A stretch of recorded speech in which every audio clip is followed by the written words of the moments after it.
Syntax क्या होता है और ये किस तरह वर्क कर रहा होता है, और इसका एक प्रोग्राम हमने एग्जांपल नंबर 1 को हमने व्हाइल लूप की मदद से सॉल्व करके भी देखा और इजीली इसे परफॉर्म किया। होप सो आपने प्रैक्टिस की होगी व्हाइल लूप की और आपको इसकी समझ आ चुकी होगी। व्हाइल लूप, एक बात ध्यान में रखनी है कि व्हाइल लूप हम कब यूज करते हैं, कैसी सिचुएशन में यूज करते हैं। वो सिचुएशन ये होती है कि जब हमें एडवांस नहीं पता होता कि हमने अपनी प्रोग्राम को की जो स्टेटमेंट है, नंबर ऑफ स्टेटमेंट, इसको कितने टाइम हमने रिपीट करवाना है ऐसी किसी सिचुएशन में हम इसे यूज करते हैं। ये पॉसिबल है कि जो काम हम व्हाइल लूप की मदद से कर सकते हैं वही काम हम डू व्हाइल लूप की मदद से भी कर सकते हैं, और ये भी पॉसिबल है कि जो हम काम डू व्हाइल लूप की और व्हाइल लूप की मदद से कर सकते हैं वही प्रोग्राम सेम हम फॉर लूप की मदद से भी एग्जीक्यूट करवा सकते हैं। लेकिन कुछ कम्प्लेक्सिटीज हैं इनमें। जब हम एडवांस लेवल की प्रोग्रामिंग कर रहे होते हैं तब हम ध्यान में रखते हैं कि हमारा जो है वो प्रोग्राम में कब हमने व्हाइल लूप यूज करना है, कहाँ पे हमने डू व्हाइल लूप यूज करना है और कहाँ पे हमें, जी बच्चे, तो हमें देखना पड़ता है। कुछ टेक्निकलिटीज होती हैं कि किस जगह पे हमने वो फॉर लूप यूज करना, किस जगह पे ज्यादा फिजिबल व्हाइल लूप है। लेकिन आपके लेवल पे इतना ज्यादा इशू नहीं होगा क्योंकि ये आपका बेसिक लेवल है। ये जाके आगे चीजें एडवांस लेवल पे ज्यादा फोकस करने वाली होती है। खैर, आपने सिंपल ये याद रखना है कि हम व्हाइल लूप, अगर आपसे पूछे कि व्हाइल लूप क्यों यूज करते हैं, तो व्हाइल लूप हम तब यूज करते हैं जब हमें एडवांस में नहीं पता होता कि हमने प्रोग्राम की स्टेटमेंट को कितनी बार एग्जीक्यूट करवाना है।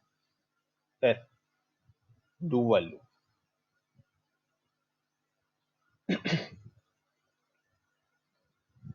ऊपर इम्पोर्टेंट चीज एक लिखी हुई है, नोट जो है वो ये भी आपके लिए अहम है, इसे माइंड में रख लें। कॉन्सेप्चुअल कुछ बात है ये। In while loop the loop control variable, कि वो वेरिएबल जो हम लूप को कंट्रोल कर रहा है हमारे, उसको ऑलवेज हम व्हाइल लूप की बॉडी के पहले इनिशियलाइज करते हैं उसे। मतलब व्हाइल लूप की बॉडी के अंदर इनिशियलाइज नहीं करते उसे, बाहर इनिशियलाइज करेंगे ताकि वो बॉडी को कंट्रोल कर रहे हैं। अगर हम उसे बॉडी के अंदर इनिशियलाइज कर रहे हैं तो फिर उसमें प्रॉब्लम होगी। प्रॉब्लम ये होगी, जैसे अभी हमने ये प्रोग्राम किया था व्हाइल लूप का, इसमें हमने जो काउंट है जो हमारी व्हाइल लूप की बॉडी को कंट्रोल कर रहा है, ये हमने इसे व्हाइल लूप की बॉडी के पहले इनिशियलाइज किया। अगर हम इसे व्हाइल लूप की बॉडी के अंदर इनिशियलाइज करते तो क्या होना था, तब प्रॉब्लम ये आनी थी कि काउंट को अगर मैं इस यहाँ पे इनिशियलाइज कर देता हूँ, count is equal to 1, first of all उसने कंडीशन चेक करनी थी। काउंट के पास तो पहले वो चेक करेगा वैल्यू ही कोई नहीं आ रही, कोई रैंडम वैल्यू आ रही है, ठीक है। अगर मैं उसे इनिशियलाइज पहले कर दिया 1 कर दिया और फिर इसे यहाँ पे भी इनिशियलाइज कर दिया, तब क्या होगा, तब कंट्रोल के पास, काउंट के पास पहले 1 होगा, वो इसे आके चेक करेगा, count less than is equal to 1 true है, बॉडी में आ जाएगा। यहाँ पे मैंने अगर काउंट को फिर अगेन 1 किया हुआ है तो फिर काउंट की वैल्यू को 1 सेट चेक करेगा, 1 ही सेट कर देगा उसी के अंदर। और अगर, वेट अ सेकेंड, हम डिस्कस कर रहे थे कि अगर मैं इसको काउंट को अब इसकी बॉडी में इनिशियलाइज कर देता हूँ तब क्या होगा, चेक करेगा उसे 1 है, ठीक है, फिर दोबारा उसे काउंट में 1 ही स्टोर हो जाएगा, और प्रिंट एफ काउंट 1 डिस्प्ले करवाने के बाद काउंट में 1 का इंक्रीमेंट होगा, काउंट 2 हो जाएगा। फिर दोबारा यहाँ पे आके कंडीशन चेक करेगा, count 2 less than equal to 100 है, कंडीशन ट्रू होगी, लूप की बॉडी में आएगा काउंट में, फिर दोबारा 1 काउंट में स्टोर करवा देगा, प्रिंट एफ करवाएंगे तो काउंट फिर अगेन क्या होगा, हमारा 1 ही डिस्प्ले हो जाएगा। इसकी आपको एग्जांपल परफॉर्म करके देखते हैं कैसे होगा। कंट्रोल सी, इसको इसी में इनिशियलाइज कर देते हैं, ठीक है। अब इसे कंपाइल एंड रन कर रहे हैं, आपके प्रोग्राम में कोई एरर नहीं आएगा, सिर्फ लॉजिकल एरर है, आपको डिजायर आपकी आउटपुट नहीं मिलेगी। तो देखिए 100 टाइम उसने क्या करवा दिया डिस्प्ले, 100 टाइम नहीं डिस्प्ले करवाया, उसे कंटिन्यूसली 1 डिस्प्ले करवा रहा है और हमारा लूप टर्मिनेट नहीं हो रहा है, जैसे ये लिटिल 1 ब्लिंक कर रहा है। तो इसको रिमूव कर देते हैं। वैसे ही हमारा प्रोग्राम ठीक बना हुआ। तो ये बात आपने ध्यान में रखनी है। अच्छा जी, अब डिस्कस करते हैं डू वाइल लूप क्या होता है। This is a very similar to while loop except that the test occur at the end of the loop body. Mean to say while loop में हम कंडीशन टॉप पे check कर रहे होते हैं बॉडी में के स्टार्ट पे, पहले कंडीशन चेक होती है, देन बॉडी के अंदर जो स्टेटमेंट होती है उसे एग्जीक्यूट करता है। डू वाइल लूप जो है वो इससे डिफरेंट है। इससे डिफरेंट ये है कि पहले स्टेटमेंट हमारी एग्जीक्यूट होती है, देन कंडीशन चेक होती है। मतलब कि जब हम डू वाइल लूप यूज करेंगे तब जो स्टेटमेंट हमने लिखी है, जिनको हम रिपीट करवाना चाहते हैं, वो वन टाइम तो प्रिंट हो ही होंगी, वन टाइम वो प्रिंट होंगी, डेफिनेटली प्रिंट होंगी। और फिर कंडीशन चेक होगी, कंडीशन चाहे ट्रू है या फॉल्स है, लेकिन एक बार जो स्टेटमेंट हमने लिखी है, जिन्हें हम रिपीट करवाना चाह रहे हैं, वो हमारी डिस्प्ले प्रिंट होंगी। और फिर कंडीशन चेक होगी, फिर कंडीशन पे डिसाइड होगा, कंडीशन ट्रू है तो दोबारा स्टेटमेंट एग्जीक्यूट होगी, अगर कंडीशन हमारी फॉल्स है तो वो स्टेटमेंट दोबारा एग्जीक्यूट नहीं होगी। ठीक है, तो ये डिफरेंस है वाइल लूप और do while loop. The guarantee that the loop is executed at least once. The loop is frequently used where the data is to be read. The test then verify the data and loop back to read again if it is unacceptable. The syntax of do while statement.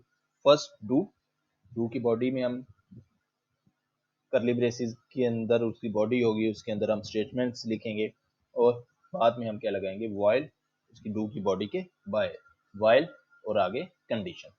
This is important point about the loop is that unlike while loop it end with the semicolon। देखें कि while loop जहाँ पे simple हम while loop use करते हैं उसमें condition के आगे हमने सेमीकोलन यूज नहीं करते, लेकिन do while में कंडीशन के आगे सेमीकोलन यूज कर रहे हैं।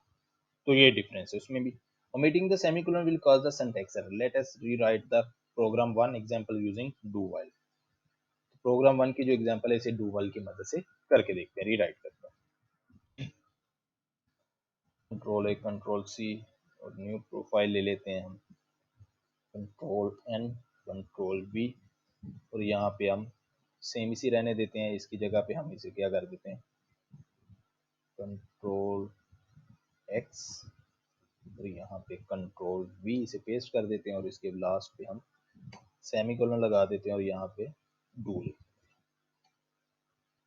काम वही होगा जो पहले हो रहा था, काउंटिंग को डिस्प्ले करवाएगा, इसे 100 टाइम नहीं 10 टाइम करवा देते हैं। F11 compile and run, save करते हैं इसे डू वाइल के नाम से। 0 एरर 0 वार्निंग, प्रोग्राम कंपाइल हो गया, सेम वही काम कर रहा है, 1 से लेकर 10 तक काउंटिंग को डिस्प्ले कर रहा है। डिफरेंस क्या है इसमें, यहाँ पे डू पहले उसकी बॉडी, अब डू और वाइल में डिफरेंस क्या है कि इसमें वाइल में कंडीशन पहले चेक होती है, बाद में बॉडी एग्जीक्यूट होती है, डू में एक बार तो डिस्प्ले होना ही है। लेट्स सपोज काउंट यहाँ पे हमारे पास 1 है और मैं यहाँ पे लिख देता हूँ काउंट जो है वो लेस देन इक्वल टू, अगर इसे -10 लिखते हैं तो क्या होगा, चेक करते हैं, मे बी कोई प्रॉब्लम हो। ठीक है, तो 1 जो था हमारा -10 से ग्रेटर था, तो देखिए फर्स्ट टाइम इसने क्या किया है, इसको 1 को डिस्प्ले करवा दिया है, और उसके बाद कंडीशन फॉल्स हो गई है तो वो लूप की बॉडी से बाहर निकल आया, अगेन उसे एग्जीक्यूट नहीं करवाया। यहाँ पे माइनस रिमूव कर देते हैं और वाइल में -10 लिख के देखते हैं।